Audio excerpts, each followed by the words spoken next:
A question was asked recently as to what is the nature of thoughts or what is the origin of thoughts.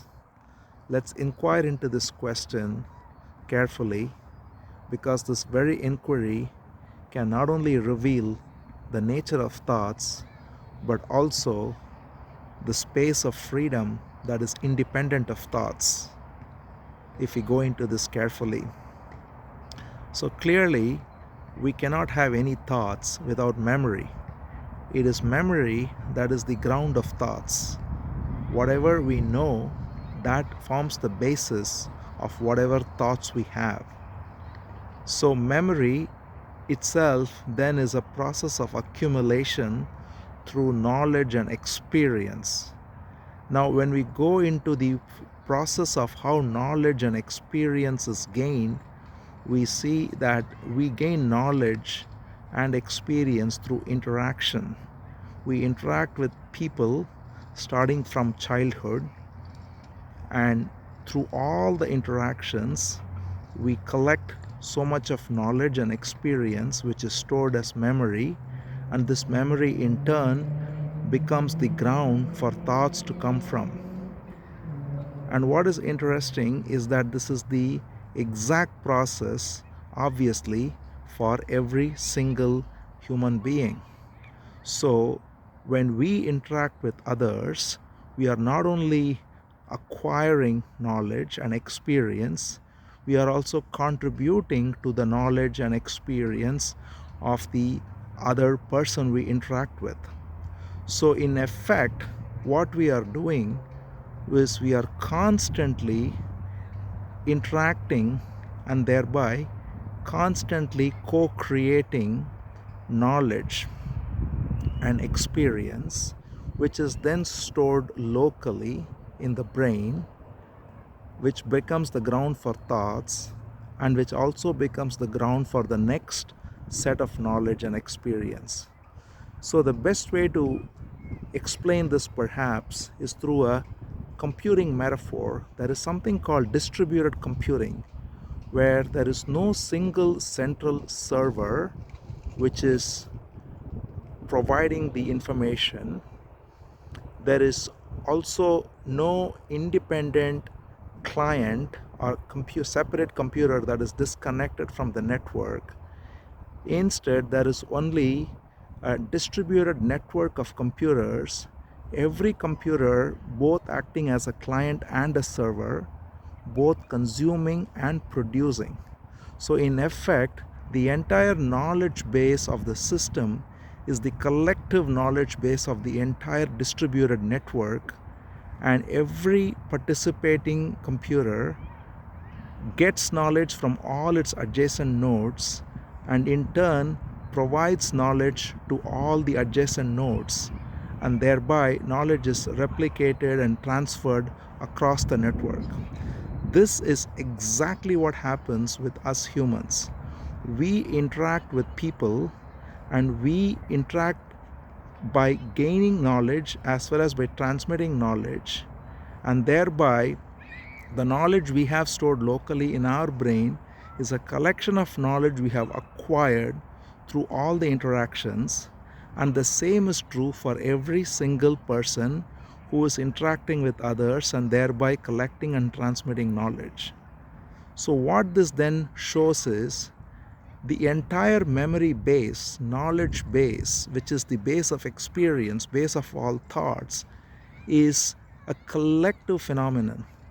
There is no possibility for an individual to have any memory, any knowledge, any experience, and therefore any thought without these interactions. And every single being is part of this network.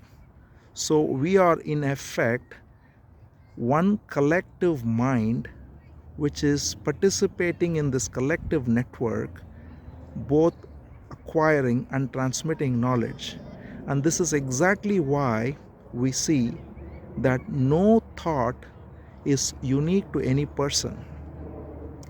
No feeling again, because feelings are just a certain stronger version of thoughts.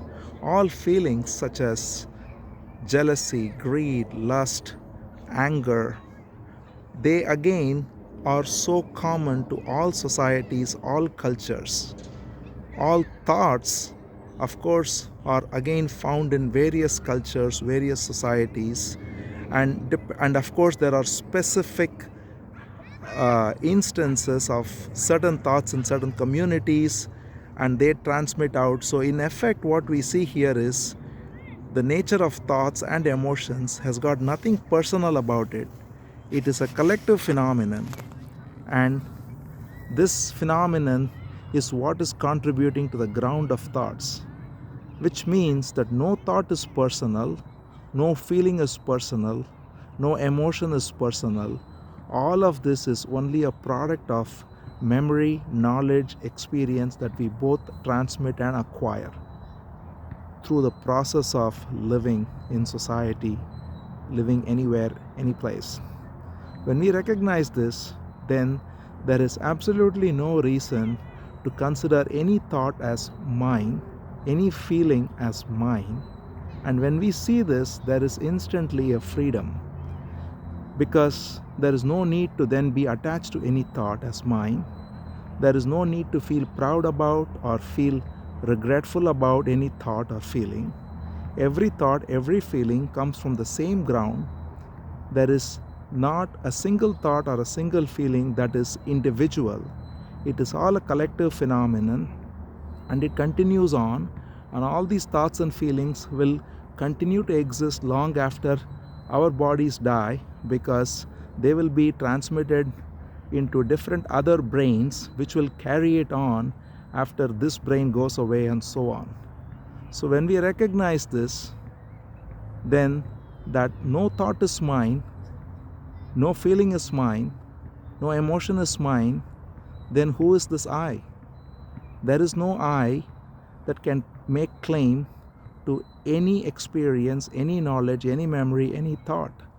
And therefore, there is only an emptiness which is instantly recognized as the space of presence.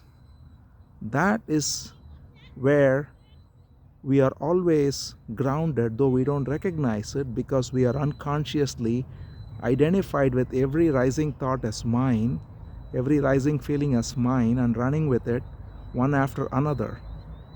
But when we see this clearly, that all thoughts and all feelings are from one collective mind, which is like a distributed computer of 8 billion brains or more, which has its own life, and therefore it has got nothing individual to it, nothing personal to it, then that takes away the very myth of the I, and what remains is that which cannot be captured in words.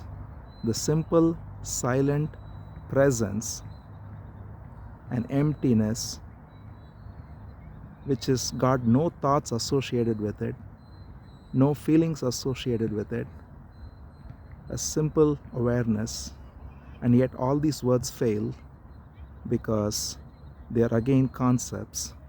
When we recognize the utterly impersonal nature of thoughts, then there is a direct contact with this emptiness, and that can be more eloquent than any words.